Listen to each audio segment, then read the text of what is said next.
도내 평준화 지역 일반고 배정 방식이 내년부터 무작위 추첨에서 선지원 후 추첨대로 바뀝니다. 평택 삼척간 동서고속도로 조기 착공을 호소하는 국민청원이 시작됐습니다. 동의 인원이 20만 명이 넘으면 청와대로부터 공식 답변을 들을 수 있습니다. 강릉시가 외국인 의료 관광 대신에 휴양과 힐링을 주제로 한 웰니스 관광 활성화에 나섰습니다. 가톨릭 관동대가 지역사회와 함께하는 개방형 지식축제인 2019 페스타 집중학기제를 운영하고 있습니다. 시청자 여러분 안녕하십니까? 뉴스데스크 강원입니다. 도내 평준화 지역 일반고 배정 방식이 내년부터 무작위 추첨에서 선지원 후 추첨제로 바뀝니다. 통학 불편이 줄고 학교 선택권이 생겼다는 긍정적인 평가와 함께 특정 학교로 쏠림 현상이 생길 수 있다는 우려도 나옵니다. 허주희 기자입니다. 선지원 후 추첨제는 춘천, 원주, 강릉 등 평준화 지역 일반고에 지원하는 지금 중학교 3학년부터 적용됩니다. 학생이 2개 학교를 지망해 원서를 제출하면 도교육청이 내신 성적을 기준으로 지역별 전체 정원만큼 학생을 선발한 뒤 추첨으로 학교를 배정하는 방식입니다. 배정 과정은 2단계로 진행됩니다. 먼저 학교별로 정원의 50%를 1지망, 2지망 순으로 추첨해 배정하는데 1지망 학교 정원이 남을 경우 2지망 지원자 중에서 추첨합니다. 1지망, 2지망 학교 모두 배정받지 못한 학생들은 기존의 무작위 추첨 방식으로 배정됩니다. 이 경우 원거리 학교는 배제됩니다. 원거리 학교의 기준은 포털 사이트 길찾기에서 대중교통으로 통학 시간이 50분 이상 걸리는 학교로 최대 2개 학교가 제외됩니다. 학생 학부모들이 간절히 원했던 학교 선택권에 대한 보장도 어느 정도는 반영할 수 있어서 절충형 형태의 단계별 배정 방식을 취한 것입니다. 특히 선택권을 어느 정도 갖게 되면서 희망학교에 배정받는 비율이 춘천 67%, 원주 72%, 강릉 75%로 기존 무작위 추첨 때보다 높아질 걸로 예상하고 있습니다.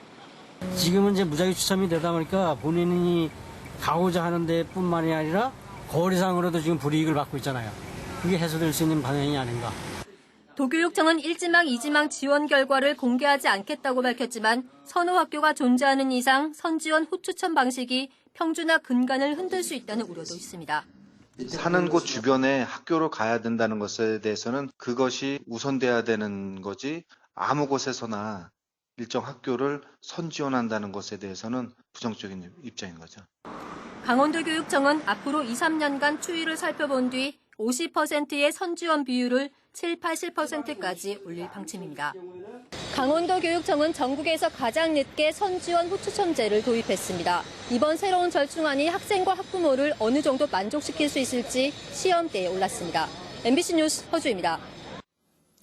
평택 삼척간 동서고속도로가 지나는 강원과 충북, 경기 지역 12개 시군이 조기 착공을 위한 국민청원에 나섰습니다. 동의 인원이 20만 명을 넘으면 청와대가 공식 답변을 내놔야 합니다. 홍한표 기자가 보도합니다.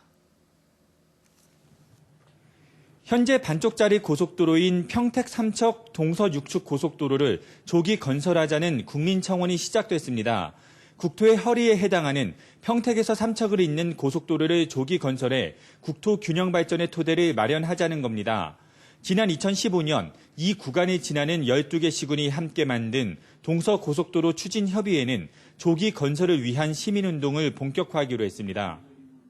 태백 시민과 시민사회단체 또 교류도시, 주량인사들을 포함해서 폭넓은 인맥을 동원해서 국민청원의 20만 소기 성과를 거둘 수 있도록 최선의 노력을 다할 계획입니다.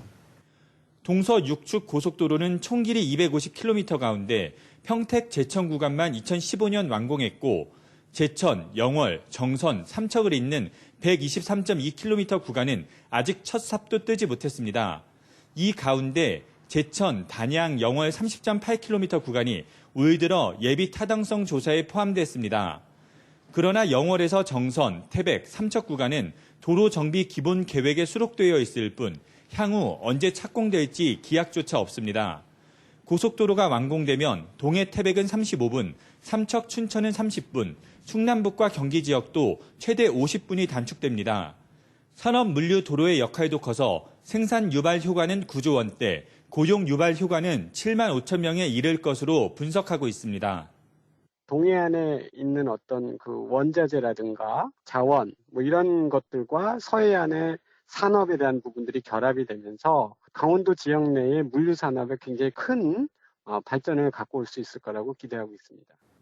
한편 국민청원은 첫날 1,500명 넘게 서명하는 등 뜨거운 관심을 보이고 있습니다. MBC 뉴스 홍한표입니다. 내년도 정부 예산 가운데 강원도 관련 국비가 6조 7,295억 원 반영됐습니다.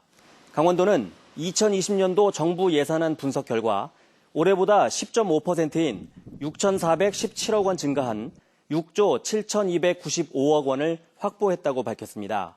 사업별로는 포항 삼척철도 3,185억 원, 동해안 3단계 개발 1,853억 원, 동해안 군 경계철책 철거 218억 원, 폐광지역 관광상품 개발 148억 원 등입니다.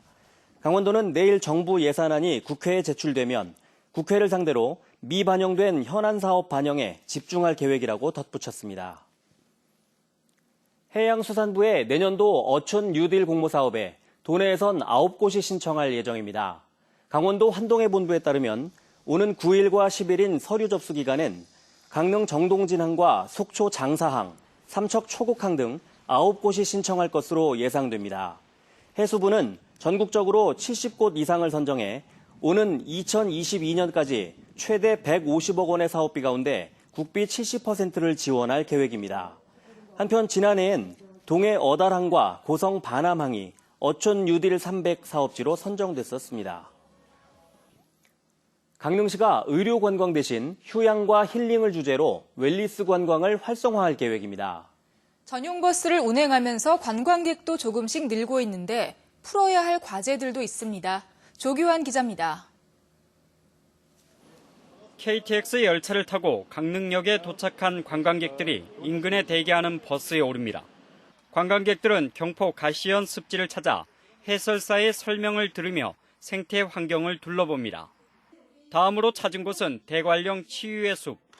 솔방울 차를 마시고 숲길을 걷는 등 힐링 체험을 즐깁니다. 기분이 되게 좋아요. 이렇게 자연을 느끼는 그 시간이 없어요. 도시에 살다 보니까 지금 이렇게 하니까 참 기분이 좋아요. 이들은 인터넷과 현장 신청을 통해 10,000원에서 50,000원의 돈을 내고 강릉시의 웰니스 관광 상품을 구매했습니다. 웰니스 관광 상품은 전용 버스를 타고 하루 동안 관광지와 산림시설 5곳 안팎을 돌며 휴양과 힐링 체험을 즐길 수 있습니다. 아직 초기여서 한 달 남짓 동안 이용객이 700명가량에 불과하지만 다음 달까지 1,200명이 예약하는 등 이용객은 점차 늘고 있습니다. 지금 알려지지 않은 다양한 체험 프로그램들이 많이 운영되고 있습니다. 따라서 이런 체험 프로그램들 하나로 묶어서 강릉 웰니스 관광 프로그램으로 해가지고 더욱더 확대시켜 나갈 계획입니다. 하지만 사업 취지와 다르게 현재 기존의 유명 관광지 중심으로 관광 일정이 거의 짜여져 있어 특색 있는 체험시설은 더 발굴해야 합니다.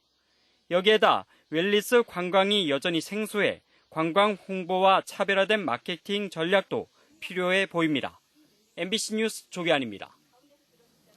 가톨릭 관동대학교에서는 지역사회와 함께하는 개방형 지식축제인 2019 페스타 집중학기제가 운영되고 있습니다. 지역 명사가 강연에 참여하는 등 지역성을 높이고 학생들은 평소 접하기 힘든 다양한 분야를 경험할 수 있습니다. 배현환 기자입니다. 2학기 시작에 맞춰 학생들이 학기 중에는 배우기 힘든 효율적 공부 방법에 관한 내용을 배웁니다. 또 다른 강의실에서는 드론에 대한 강의가 진행되고 있습니다.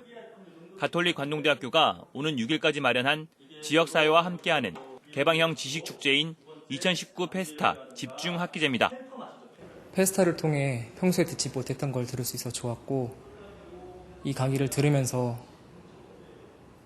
드론의 기초과정을 전문적으로 배울 수 있어 참 좋았습니다. 학생과 학부모, 지역 주민들도 4차 산업혁명과 취업, 창업, 교양 등 112개 강좌를 들을 수 있습니다. 재학생들은 페스타 기간 15시간을 이수하면 1학점도 인정받을 수 있습니다. 페스타에는 지역 명사들이 강사로 참여해 지역성을 더했습니다. 여러 가지 다양한 프로그램들 4차 산업혁명에 맞는 프로그램들, 취업에 관련된 것, 또 지역에 있는 여러 어르신들이나 이런 분들의 그런 강의들, 이런 것들을 모아놓은 지식형 어떤 축제의 어떤 그런 장이라고 보시면 되겠습니다. 가톨릭 관동대는 올해 페스타 자유학기제의 성과를 분석해 내년 강의에 반영하고 지역 참여 확대 방법에 대해서도 고민한다는 계획입니다. MBC 뉴스 배현환입니다. 청와대가 원주 캠프롱을 비롯한 미군 공여지 반환을 적극 추진하겠다는 의사를 밝혔습니다. 10수년 동안 부지 반환을 요구했던 원주 시민들은 환영 입장을 보이며 올해 안에 마무리될 것을 기대하고 있습니다. 보도에 조성식 기자입니다. 청와대가 원주 캠프롱 반환 문제 해결에 직접 나서기로 했습니다. 지난 2010년 폐쇄된 원주 캠프롱이 10년 가까이 방치되고 있고 이 때문에 지역의 사회 경제적 고통이 커지고 있다며 적극적인 개입 의지를 드러냈습니다. 이에 지역 시민사회단체들도 환영의 뜻을 밝혔습니다. 그동안 발목을 잡고 있던 미군기지 토양 오염 문제를 정부가 조속히 해결할 것을 촉구했고 더불어 주한미군 공여지 개발 사업에도 정부가 주도적 역할을 할 것을 당부했습니다. 한 세기가 가깝게 사용을 했으니까 그만큼 우리 원주 시민들이 고통과 분담했던 부분이 있기 때문에 저의 공여지, 반환되는 공여지의 개발이나 그 들어간 비용도 국가에서 해줘야 마땅하지 않는가 생각합니다. 저희 시민들은. 원주시는 지난 2013년 국방부와 캠프롱 토지 매입 협약을 체결했고 2016년에 665억 원의 땅값을 모두 지불했습니다. 또 지가 상승으로 늘어난 토지 대금 125억 원도 최근에 추가 납부했습니다. 미군 기지 내 환경 오염에 대한 책임 문제만 해결되면 당장이라도 반환이 가능한 상황입니다. 토양 오염 복원 작업이 한 2년 정도 걸리니까 그 기간 동안에 그 공모사업, 국가 공모사업이라든가 이런 부분을 충분히 준비를 해서 그 국비를 확보를 하겠다는. 원주 캠프롱 반환이 빠르면 올해 안에 결정될 것으로 기대되는 상황. 원주 캠프롱 반환에 청와대가 적극 나서기로 하면서 미군 공여지 개발 사업에 따른 지역 발전에 대한 기대감도 커지고 있습니다. MBC 뉴스 조성식입니다.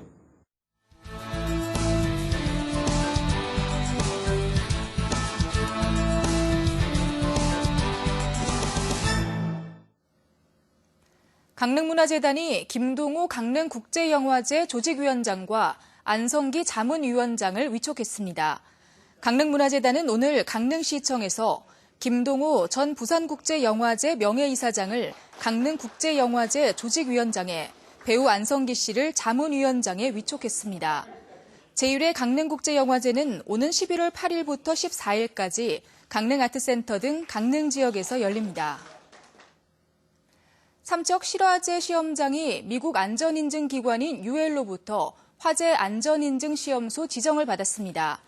한국건설생활환경시험연구원은 미국 안전인증기관으로부터 아시아권 화재 안전인증시험기관으로 지정됐고 삼척 실화제 시험장은 안전인증시험소로 지정받았다고 밝혔습니다.